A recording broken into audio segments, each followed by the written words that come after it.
এই ম্যানেজার বেজাল করতেছে। ভালো লোক তো কোনোভাবেই পাচ্ছি না, কি যে করি।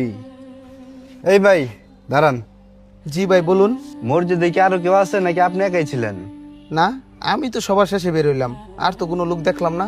ইমাম সাহেব বলল মসজিদ থেকে যে সবার শেষে বের হবে ওই ব্যক্তি হচ্ছে ইমানদার এবং পরহেজগার। আমি তো আপনার মতো একজনকে খুঁজতেছি। আমি আপনাকে একটা চাকরি দিতে চাই, আপনি চাকরিটা করবেন? আপনি কি সত্যি বলতেছেন ভাই? আমার চাকরি দিতে চান? শুধু তাই নয়, মাসে 50,000 টাকা বেতন। 50,000 টাকা বেতন? ঠিক আছে, তাহলে কালকে আপনি এই ঠিকানায় চলে আসবেন। আচ্ছা ভাই ঠিক আছে, আমি কালকে সকালেই চলে আসবো। আপনার চাকরি কনফার্ম? তাহলে ভাই আমি এখন গেলাম, আসসালামু আলাইকুম। তাহলে অবশেষে একজন ভালো লোক পেলাম। যাক আলহামদুলিল্লাহ।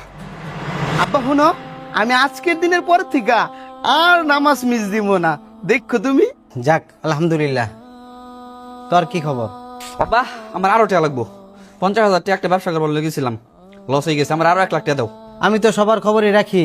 আমি তোদেরকে এটাই বুঝাতে চাচ্ছিলাম যে শুধু দুনিয়ার পিছে দৌড়ালে হয় না। তুই একটা জিনিস দেখছিস, আমার বড় ছেলে আখিরাত হাতে নিয়েছিল, এখন তার কপালটা কত খুলে গেল।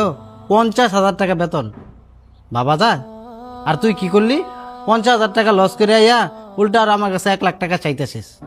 আব্বা তোমার ধন্যবাদ, দুনিয়া এবং আখিরাত রে চোখে আঙ্গুল দিয়ে তুমি আমার দেখাই দিছো।